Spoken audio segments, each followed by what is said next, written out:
አብርሽ ውሳኔ ባልፈልገውም ያንተን ደስታ እኔ ከምንም ከማንንም በላይ የዛሬው የሄርሜላ ውሳኔ ጥሩ ነው ብዬ ነው የወሰድኩትኝ።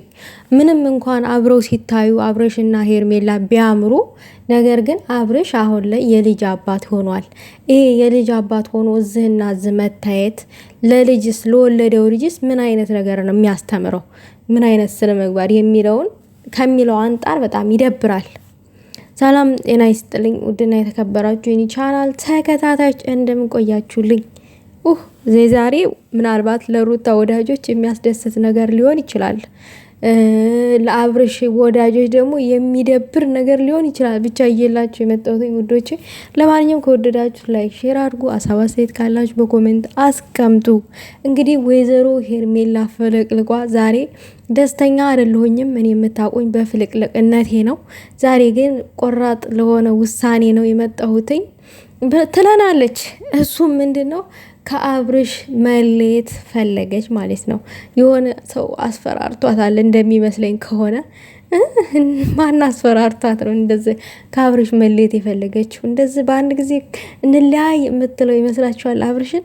እኔ አይመስለኝም። የሆነ አካልማ ራቂ ከአብርሽ ብሎ አስፈራርቷታል። ብቻ ጥሩ ሀሳብ ነው፣ ጥሩም ውሳኔ ነው። ባለትዳር ውስጥ ሌላ ሰው መኖሩ በጣም የሚያስጠላ ነገር ነው። አብርሽ ደግሞ በጣም ከፍቶታል። እንዲህ ሳያስበው ፍቅር ያዘው እንዲህ ከሄርሜላ ከሷ መለየት ምናምን አልፈለገም። ጭራሽ እኮ ራሱ አለቀሰ። ኧረ ጉድ፣ ኧረ ጉድ፣ ኧረ ጉድ! እንዴ ልጁ የማን ነው? ማስ የተወለደው ልጅ የማን ነው ውዶቼ? እኔ አሁን በጣም ግራ እያጋባኝ ነው። የእሱ አይደለም እንዴ? ለምንድን ነው ከሄርሜላ መከፋት መለየት ያስከፋው? ምክንያቱም ሄርሜላ ወደ እሱ ህይወት ስትመጣ አፍቃሪ ነኝ ብላ አይደለም የመጣችው። በቃ አንተ ስትከፋ ማየት አልፈልግም፣ ደስተኛ እንድትሆን ነው የምፈልገው እና በቃ ደስተኛ ለማድረግ ብቻ ነው አንተን የመጣሁትኝ፣ ደስታህን ነው የምፈልገው ብላ ነው ወደ እሱ ህይወት የመጣችው። ያ መቀራረብ፣ ያ መሳቅ፣ መጫወት፣ በድጋሚ መገናኘት ወደ ፍቅር ሳይቀየር አይቀርም።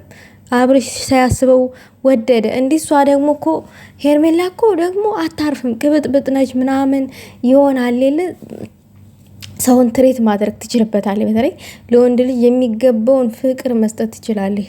ቅብጥብጥ ሳቋ ምናምን ነገር በቃ ኧረ ገዳይ ናት ሄርሜላ፣ ገዳይ ናት የምር።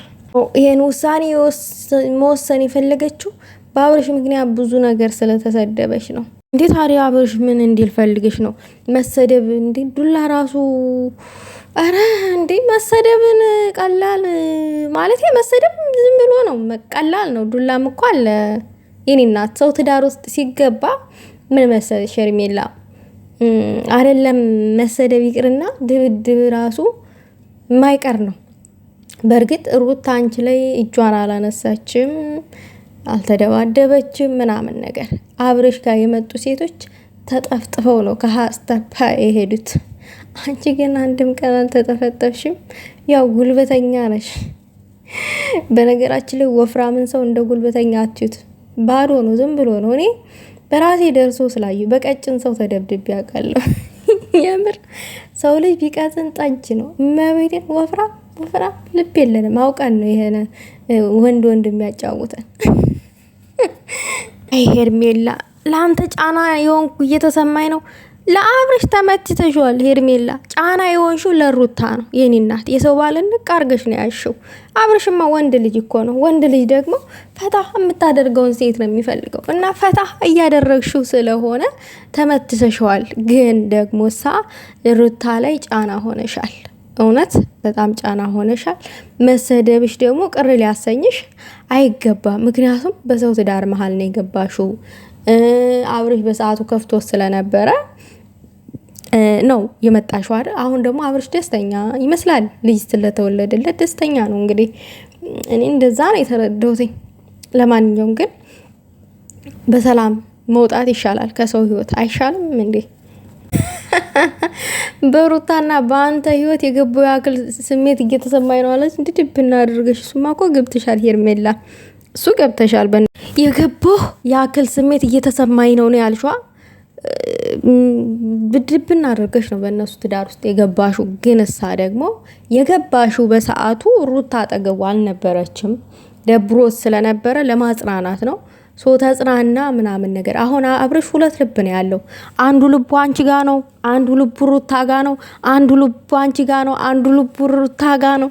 ስለዚህ ልጁን ደግሞ በአንድ ልብ እስቲ እንዲቀመጥ አድርጉት። እንደው ከቻላችሁ ሩታን ብትሆኒ ጠበቅ አርገሻዩ፣ ወይንም አንቺ ጥበቅ አርገሻዩ። አብርሽ ራሱ እኮ ተንከራተተ። እንደው ወይኔ እንደው ምን ይሻለዋል ይሄ ልጅ? ራስ ወዳድ እንኳን የምትባይ ሰው አይደለሽም ሄርሜላ። ምን መሰለሽ አብርሽም አንቺን ፈልጋችሁ ያደረጋችሁ ነገር ነው። ሁለታችሁም በቃ ተግባብታችኋል እንጂ አንቺ ብቻ ራስ ወዳድ አይደለሽም። አብርሽም ሁለታችሁም ራስ ወዳድ ናችሁ። ምክንያቱም ራስ ወዳድ ባትሆኑ ኖሮ ሩታ እዛ ጋር እመጫት ናት፣ ወልዳለች፣ የልጅ እናት ናት። በአሁኑ ሰዓት በቃ አጠገቧ መሆን ያለበት ነው፣ ከልጇ አጠገብ መሆን ነበረበት እና ከአንቺ ጋራ ነው በቃ ያለው። የራሱን ደስታ ብቻ ነው የሚፈልገው አብርሽ ማለት ነው። አንቺም እንደዛው። ያው ቀኑን ቢረፍድ ያሰብሽው ሀሳብ በጣም አሪፍ ነው ማለት ያንተን ህይወት ያበላሹ ያክል እየተሰማኝ ነው ያለችው።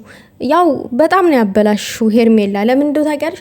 አብርሽ የእጅ ሰዓት ከሰጠሽው ጊዜ ጀምሮ ፈዟል። እንግዲህ ጠበል እርጩት፣ ይሄን ሰውዬ ወንድሜ ፈዞብኛል። ጠበል እርጩትና ወደ ድሮ ወደ ነበረበት ቦታ እንደሚመለስ አድርጉት። እንደው ዘመድ ወገኖች ተባበሩት። የምሬ ነው ምናቸው። ልጁን በፍቅር ያሳድግ። እውነት አብርሽ የዋ ነው፣ ፈዟል። ይሄ ሰዓት ያደረግሽው በጤና አይደለም፣ እሱን አፍዝዘሽዋል። እንዲህ ሄርሜላ ምን ሆነሽ ነው? እንደ አብርሽ አይነት ወንድ ዘንካታ ያልተወደደ ማን ሊወደድ ነው? በጣም ነው የምወድ ትላለች እንዴ? ውደጁ፣ መውደድም ይገባሻል። ከሱ ጋር በወንሽ ሰዓት ብዙ ነገሮች ተስተካክለዋል። አይኖ እናውቃለን። ግን ምን መሰለሽ እናት፣ ሴት ልጅ ሆነን ደግሞ ሴት ልጅ ላይ ግፍ መስራት የለብንም፣ በደል መስራት የለ። ሩታን ብትሆን ሴት ናት አይደለ?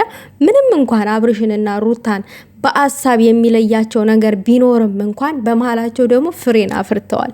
በዚህ ሰዓት ከሩታ አጠገብ ነው አብርሽ ራሱ መሆን ያለብህ እና ሄርሜላ እንዶ ተባረኪ። የምር ሳይረፍድብሽ ነገሩን ለውሳኔ በዝን ሰዓት ውስነሽ መምጣትሽ ለእኔ በጣም አስደስቶኛል። የምሬን ነው የምላችሁ። እኔ ምንም እንኳን ከአብርሽ ጋር መለየቷን ባልደግፈው ደሞም የሚደብር ነገር ነው። ባለትዳር ውስጥ ሌላ ሴት መኖሩ የሚደብር ነገር ነው። ያው ምንም ማድረግ አይቻልም። ግድ ነው። ሁለት ወዶ አይሆንም አይደለ እንዴ ቤተሰብ?